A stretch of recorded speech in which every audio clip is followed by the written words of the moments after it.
Channel eat sleep repeat. இன்னைக்கு இந்த வீடியோல சுவையான மீன் குழம்பு எப்படி வைக்கிறதுன்னு பார்க்கலாம். வீடியோக்குள்ள போறதுக்கு முன்னாடி ஈட் ஸ்லீப் ரிப்பீட் சேனலை சப்ஸ்கிரைப் பண்ணாதவங்க சப்ஸ்கிரைப் பண்ணிடுங்க, பெல் ஐகானை கிளிக் பண்ணிடுங்க. மீன் குழம்பு செய்யறதுக்கு 1 கிலோ விரால் மீன் வாங்கியிருக்கேன். யூசுவலா விரால் மீன் ரொம்ப வளவலன்னு இருக்கும், அதனால இந்த மாதிரி நல்லா தேய்ச்சி அதை கிளீன் பண்ணிக்கோங்க, அப்பதான் அதோட வளவளப்பு போகும். கடைசியா கல்லுப்பு போட்டு தேய்ச்சி கழுவிக்கோங்க. மீனோட கவிச்ச ஸ்மெல் வளவளப்பெல்லாம் போயிடும். மீனை நல்லா சுத்தமா கிளீன் பண்ணியாச்சு. அடுத்ததா மீன் குழம்பு செய்யறதுக்கு தேவையான இன்கிரிடியன்ஸ் எல்லாம் பாத்திரலாம். 200 கிராம் சின்ன வெங்காயம், 200 கிராம் துருவன தேங்காய், ஒரு எலுமிச்சம்பழ சைஸ்க்கு புளி எடுத்துக்கோங்க, 10 பல்லு பூண்டு, 2 மீடியம் சைஸ் தக்காளி எடுத்துக்கோங்க. வெங்காயத்தையும் பூண்டையும் மிக்சியில 1க்கு 2 அரைச்சு எடுத்துக்கோங்க, நைஸா அரைக்க வேண்டாம். அடுத்ததா துருவன தேங்காவை மிக்சி ஜார்ல போட்டு நல்லா நைஸா அரைச்சு எடுத்துக்கோங்க.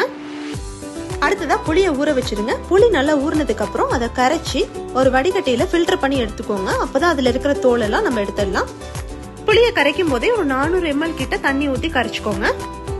அடுத்ததா கரைச்சி வச்சிருக்க புளி தண்ணியில 3 டீஸ்பூன் மிளகாத்தூள், 5 டீஸ்பூன் தனியாத்தூள், 1/2 டீஸ்பூன் மஞ்சத்தூள், 2 டேபிள் ஸ்பூன் உப்பு போட்டுக்கோங்க. இதை இப்ப நல்லா மிக்ஸ் பண்ணிட்டு நம்ம அரைச்சு வச்சிருக்க தேங்காய் பேஸ்ட்டை இதுல ஊத்தி குழம்பு நல்லா கரைச்சுக்கோங்க. அடுத்ததா குழம்பு தாளிச்சிடலாம். பேன் சூடானதுக்கு அப்புறம் 2 table spoon cooking oil, 1 table spoon நல்லெண்ணெய் விட்டுக்கோங்க. எண்ணெய் சூடானதுக்கு அப்புறம் மீன் குழம்பு புளி குழம்புக்கெல்லாம் தாளிக்கிறதுக்கு போடுற வடகம் 1 டேபிள் ஸ்பூன் போட்டுக்கோங்க. வடகம் இல்லாதவங்க கடுகு, ஜீரகம், வெந்தயம் கூட போட்டு தாளிச்சுக்கலாம். வடகம் பொரிஞ்சு வாசனை வரும்போது நம்ம அரைச்சு வச்சிருக்க வெங்காயத்தை போட்டு வணக்கிக்கோங்க.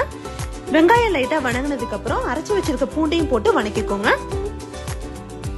அடுத்ததா கொஞ்சோண்டு கருவேப்பிலை, நம்ம அரிஞ்சு வச்சிருக்க தக்காளியை போட்டு தக்காளி சாஃப்ட் ஆற வரைக்கும் நல்லா வணக்கிக்கோங்க.